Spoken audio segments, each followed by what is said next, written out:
أعوذ بالله من الشيطان الرجيم.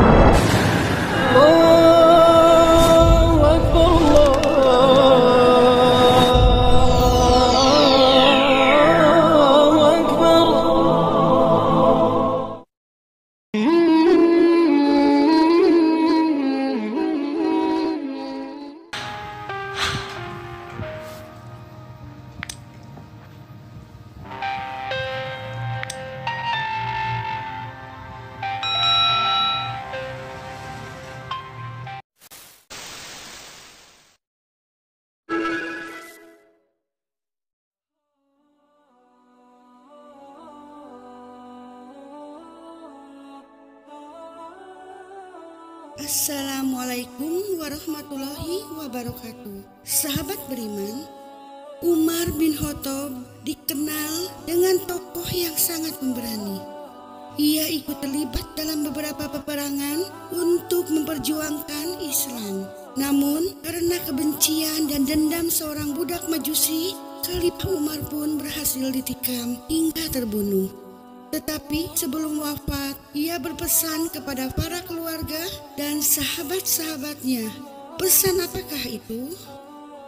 Sahabat beriman, penasaran dengan kisah selanjutnya? Nah, jangan kemana-mana, simak ulasannya dalam sajian Rumah Islami Channel. Namun sebelum lanjut, mari bersama tebar siar Islam dengan klik tombol subscribe, like, dan lonceng notifikasi kalian untuk berbagi informasi yang bermanfaat. Amin ya robbal alamin. Umar bin Khattab merupakan salah seorang sahabat Nabi dan khalifah kedua setelah wafatnya Abu Bakar As-Siddiq. Amirul Mukminin Umar bin Khattab adalah seorang yang sangat rendah hati dan sederhana, namun ia sangat tegas. Umar pun mendapat julukan dari Rasulullah sebagai Al-Faruq, yang artinya orang yang mampu memisahkan antara kebenaran dan kebatilan. Adapun keutamaan dan keistimewaan dari Khalifah Umar bin Khattab ialah salah seorang yang dijamin masuk surga.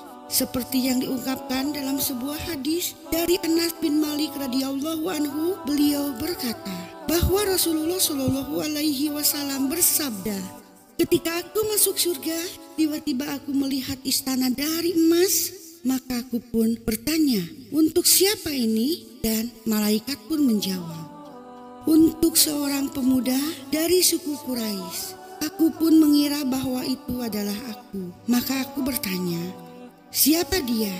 Para malaikat menjawab, "Umar bin Khattab." Hadis riwayat At-Tirmidzi, Ibnu Hibban, dan Ahmad. Karena keberaniannya dalam memperjuangkan agama Islam, pujian langsung pun diutarakan Rasulullah Shallallahu alaihi wasallam kepada Umar bin Khattab. Rasulullah Shallallahu alaihi wasallam bersabda, "Jika seandainya ada nabi setelahku, maka ia adalah Umar." Hadis riwayat At-Tirmidzi, Al-Hakim, Ahmad. Umar terkenal akan ketegasannya dalam melawan orang-orang kafir yang menentang Islam atau yang berkata buruk tentang Islam dan Rasulullah. Umar menjadi salah satu yang ditakuti musuh-musuh Islam karena keberanian dan ketangguhannya, sehingga ia menjadi teladan bagi seluruh umat Islam. Akan tetapi di akhir hayatnya, Khalifah Umar bin Khattab dibunuh oleh Abu Luluah atau Fairuz pada saat Umar akan memimpin sholat subuh. Kisahnya diriwayatkan oleh Imam Bukhari dan Amir bin Maimun radhiyallahu anhu, bahwa Khalifah Umar bin Khattab ditusuk perutnya ketika sholat subuh oleh seorang budak Majusi. Menjelang wafat, Umar menyampaikan pesan agar diadakan pemufakatan di antara 6 sahabat untuk menentukan khilafah selanjutnya. Maka terpilihlah Utsman bin Affan sebagai khalifah ketiga. Beliau kemudian berpesan mengenai kepemimpinan. Ia berkata, pertama, penguasa kuat yang mampu mengendalikan dirinya dan pegawai-pegawainya Ini adalah penguasa yang berjuang di jalan Allah Subhanahu wa Ta'ala, dan tangan kekuasaan Allah Subhanahu wa Ta'ala terhampar atas dirinya dengan rahmatnya. Yang kedua, penguasa lemah yang pertama mampu mengendalikan dirinya sendiri, tapi membiarkan pegawai-pegawainya berbuat seenaknya karena kelemahannya. Ini adalah penguasa yang berada di tebing jurang kebinasaan, kecuali jika Allah melimpahkan rahmatnya kepadanya.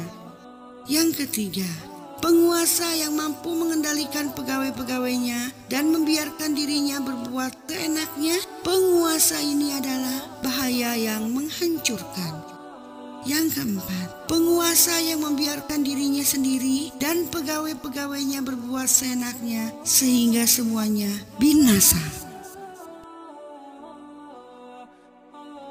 Sahabat beriman, Ibnu Sa'ad dalam kitab At-Tabaqat Al-Kabir bahwa Umar bin Khattab pernah mengutarakan keinginannya kepada Auf bin Malik bahwa ia ingin wafat terbunuh sebagai syahid di tanah Arab.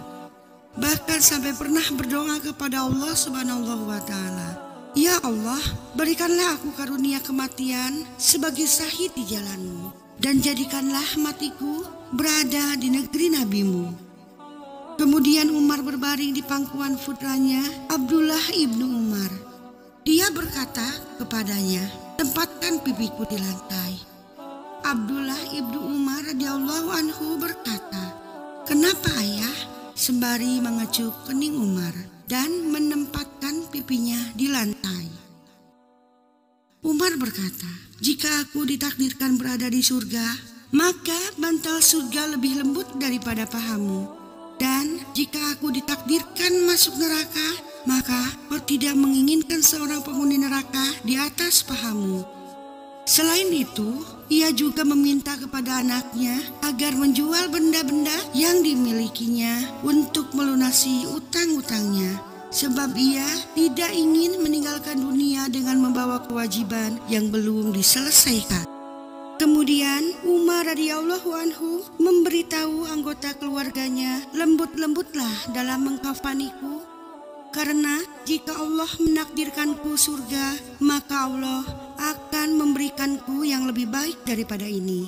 Dan jika Allah menakdirkan neraka untukku, maka Allah akan mencabutku dari semua ini.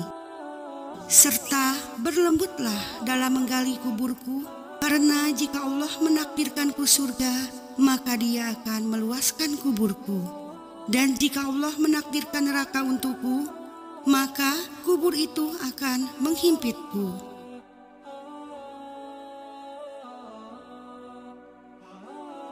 Sahabat beriman, itulah kisah keteladanan dan keberanian dari Umar bin Khattab. Wasiat terakhir dari beliau sebelum wafat, ia menginginkan semua hutang-hutangnya dilunasi. Dia juga ingin kelembutan apabila dikafani dan digali kuburnya. Pesannya sebagai seorang khalifah yaitu menjadi seorang penguasa yang berjuang di jalan Allah Subhanahu wa Ta'ala.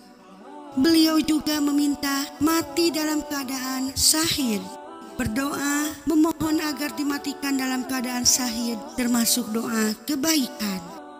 Hal ini dijelaskan di dalam hadis dari Sa'ad bin Hunayf radhiyallahu anhu. Rasulullah Shallallahu alaihi wasallam bersabda, "Barang siapa yang meminta kepada Allah untuk dimatikan dalam keadaan syahid dengan jujur, maka Allah akan menjadikannya berkedudukan seperti orang-orang yang mati syahid walaupun dia mati di atas kasurnya." Hadis riwayat Muslim.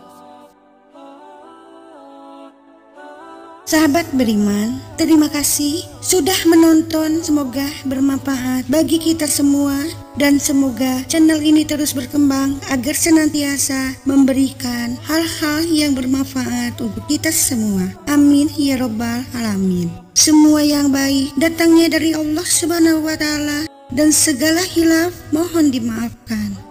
Akhirul kalam, wabillahi taufiq wal hidayah. Wassalamualaikum warahmatullahi wabarakatuh. وسلم دائما أبدا